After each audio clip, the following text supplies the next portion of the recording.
Dear viewers, welcome to a new episode of our program, and today I'll be talking about minimalist home cooking.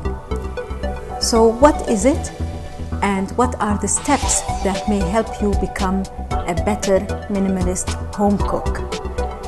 You may have guessed it right. Minimalist means you don't use a lot of ingredients, and that's one thing, and you're absolutely right, but it's a philosophy beyond only the ingredients.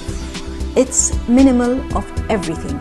Minimal time of preparation, minimal steps of preparation, minimal ingredients you're using, minimal utensils you're using, and minimal shopping ingredients you need to do. So what it is, it will provide you with a delicious meal. It will provide you with simple meal to prepare. It will provide you with a quick meal to prepare, and it will be always visually appealing, because we don't want you to adopt a philosophy or a cooking technique that will really not be permanent and lasts longer. What it isn't, it's not a boring thing to do. You will enjoy doing it. It's not full of flavors that are really weird and ingredients you don't know about. It's not based on a lot of processed foods, so it's always a good thing to adopt this new philosophy and give it a try. I will help you through this episode to know steps towards achieving this goal. As we mentioned earlier, you use minimal ingredients. That's absolutely right, which means you will be using 1, 2, or maybe 3 ingredients, and it's always preferred to use whole ingredients. That is your chicken, for example, your fruits and vegetables, rather than packaged and processed food items.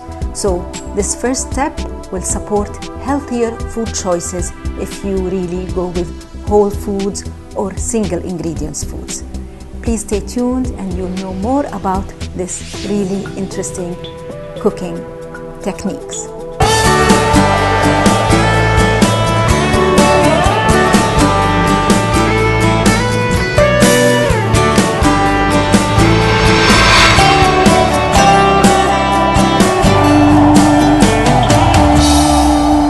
Dear viewers, welcome to the second segment of our episode today, and it's about minimalist home cooking.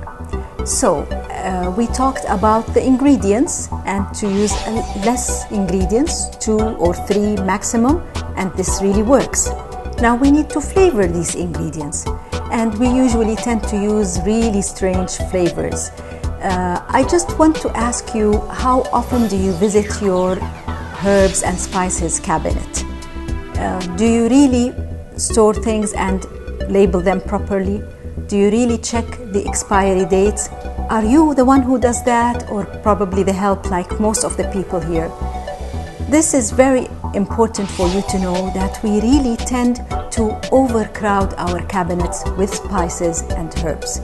We're people who use these things a lot. Our culture really is awesome in using these things, but we do overload on these things.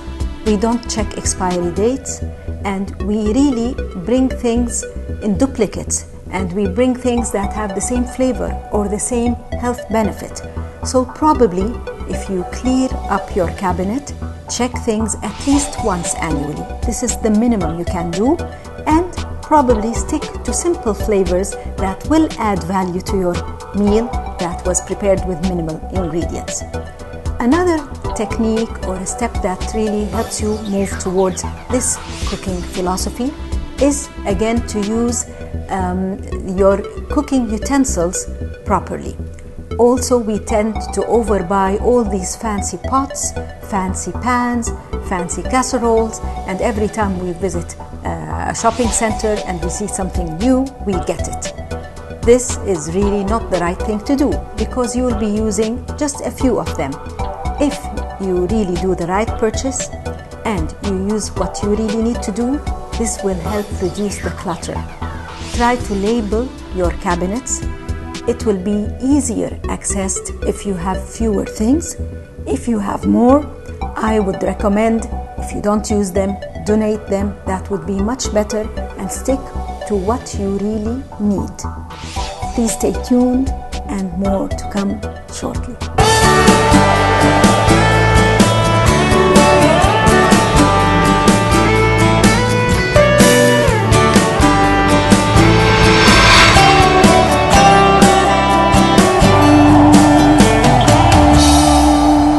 Dear viewers, welcome to the last segment of our episode, and today we are talking about minimalist home cooking. Thank you for listening, and probably you will go and visit your cabinets and reorganize things, label them properly, and access them properly. So if you're doing that, by the way, check the drawers too, because we have plenty of spoons and other tools we use in cooking, and really we don't know why we have them.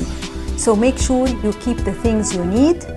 Things that are no longer good, get rid of them, and only purchase the things you would be using. We tend to cluster our cabinets, our pantry, our drawers, and moreover, we clutter the surfaces as well. So make sure, because if you want to cook and you really want to be enthusiastic about it, make sure your surfaces are clear and tidy. We tend, again, because we hoard things, we don't want to get rid of them, to have them all over the place, and this will tear you off really from cooking or trying new recipes. One good advantage of minimalist cooking too, that it allows you to prepare before shopping. Because you're not doing a lot, you may think of a recipe 2 or 3 and have the ingredients. So this little planning is a step towards mindful eating. So this will help you really plan and buy the right things and exactly what you need. One of the advantages of these cooking strategies, it will allow you really to control for quality and quantity. And this is a hidden advantage, because you will learn when you get these things, you will not overdo things. You will have it done just for the number of people you need to offer. The good thing that now there are plenty of websites and cookbooks that really adopt this philosophy. So you'll find a wealth of ingredients and a wealth of recipes that help you really adopt this philosophy. They have recipes for desserts, they have recipes for salads, and for main dishes.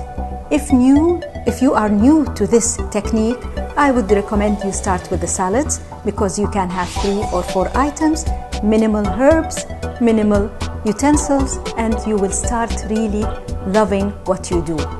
We say that this kind of cooking will not really make you a chef, really doing the things right, but it's exactly the opposite. When you start, you're not into how the meal looks like, but eventually with training you will be able to produce a beautiful product and a tasty product, and moreover healthy. Thank you for watching us, and hope to see you in other episodes.